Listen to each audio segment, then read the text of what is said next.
Hello, I'm Mario Toneguzzi, and this is Taking Care of Business. Joining me today is Kelley Keehn, who is a best-selling author and personal finance educator. Thanks for joining us today, Kelley. Always great to be back with you, Mario. Let's talk about your new book coming out, Rich Girl, Poor, no, I was going to say Poor Girl, Rich Girl, Broke Girl. Sorry about that.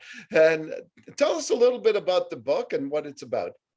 You know what? You're so right. It was actually supposed to be the other title, but it got taken by another author just before this one came out. So you are right on target, Mario. So this book basically is character driven, and we're really excited about it. It's a follow up to Talk Money to Me, and it's that same type of format where we've got 10 characters, and you learn financial basics and lessons through their mistakes, the lessons that I want them to learn, and then, of course, the happy ending. Because what we found is that, when you're taking really complex decisions like, not just TFSA versus RSP, but, how did these women handle a messy divorce or a cohabitation that went wrong?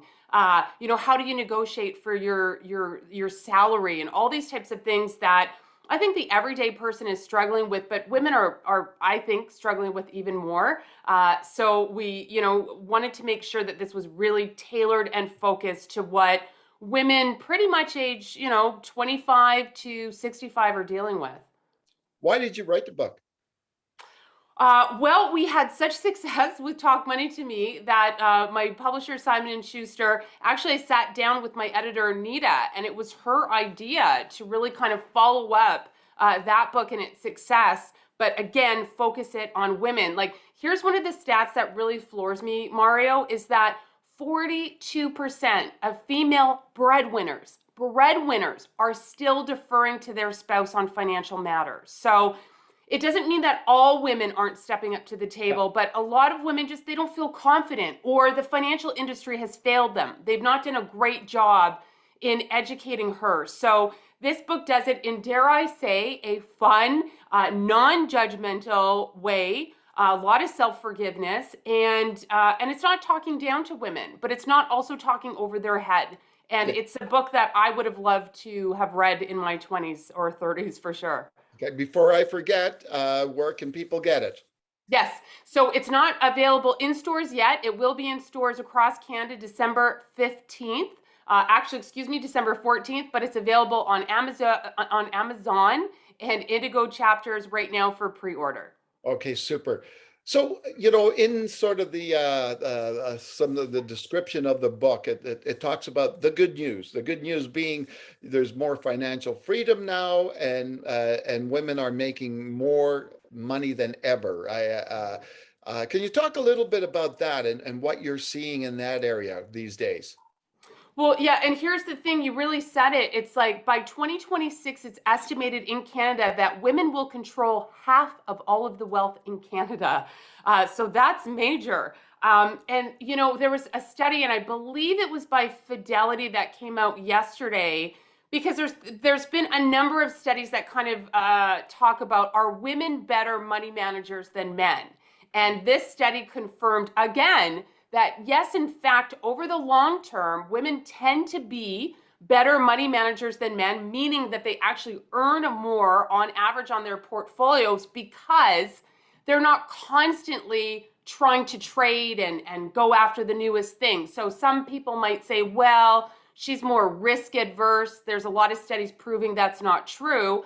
But one of the axioms that I heard from one of my wealthy uncles growing up was, your investments are like a bar of soap. The more you touch it, the smaller it gets. So don't touch them. So I think that study kind of proved that a lot of women get that they really spend a lot of time up front, figuring out what they want to invest in, hopefully are working with a good professional, and then they leave it alone more than men do.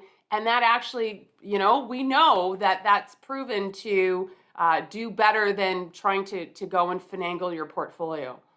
So in that description of the book, it talks about the bad news. The bad news part of it is that many women are paralyzed and sometimes defer decision making to others. Why has that case been like that for so many years, for so many women, actually?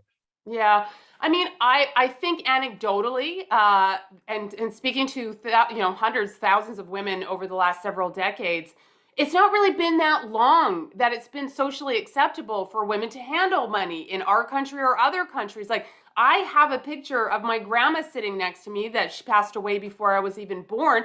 She was not able to own property in her name. She Yeah. couldn't work other than on the farm and raise kids. So when I think about, the confidence of my mom's generation and now myself, it's not that far removed from a time that we were not able to do anything with finances, let alone talk about it. Yeah. So I think we've really come a long way.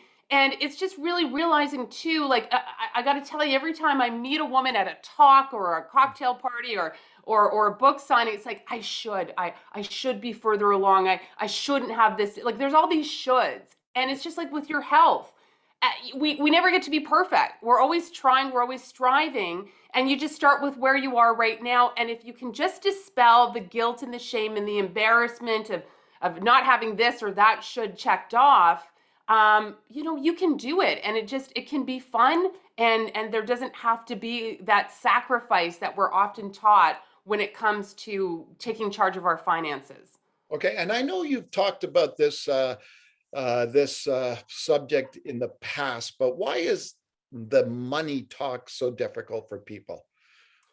Yeah, I mean, culturally, we have different issues growing up. There was also Meridian, actually, the Financial Post covered it today, and they did a study of how our early money memories really stick with us even into adulthood. Now, I've been writing about that for 16 years, but it's nice to see a survey today talking about the fact that, yeah, like, did your siblings steal money from you as a kid? You might think that's all innocent and no big deal, but then I talk to the big kids that say, the money's all gone before it even comes in. And it's like these things can really stick around for a long time. Now, so then we have our own money issues. Then when we couple up with a partner, now we both have those money issues, and again, it's usually shame and embarrassment and things of that sort that come into play. And here's a stat too I find so curious, Mario. In the US, we don't have a Canadian one that I could find. Mhm. 41% of spouses do not know what their partner earns. Like, how do you get on the same page financially and set Yeah. goals and plan for your retirement when you don't even know what your spouse earns? Yeah, I know it's a bizarre field, right? Because it's not, and many people, even though they may be in trouble, or they have economic issues on their home front and personally, they tend to avoid it, don't they? Yeah. It's something like it's a big thing hanging over their heads, and rather than meeting it head on, they kind of try to ignore it, right? 100%, and especially, in hard hit cities like Calgary, right? Where it was such a boom town, and people, getting the great car and getting the great house, and now still in the bust and then the pandemic. Yeah, it can be so incredibly hard to just be like, wow, maybe you're not doing okay. And Yeah. that's okay. But the takeaway there is you need to get help. You need to reach out to someone like a nonprofit credit counselor. If it doesn't work to sit down with your banker or your financial planner, maybe calling a bankruptcy trustee doesn't mean you have to go down that path. But Hmm. just don't think you need to solve it all on your own. You wouldn't self diagnose when it comes to your health. Don't do it when it comes to your finances. Super then. All right, Kelly, always a pleasure talking to you. Thanks very much for joining us today. You too. Thanks so much, Mario. All right, super. That was Kelley Keehn, who is a best-selling author and personal finance educator. I'm Mario Toneguzzi, and this has been Taking Care of Business. Thanks for joining us today.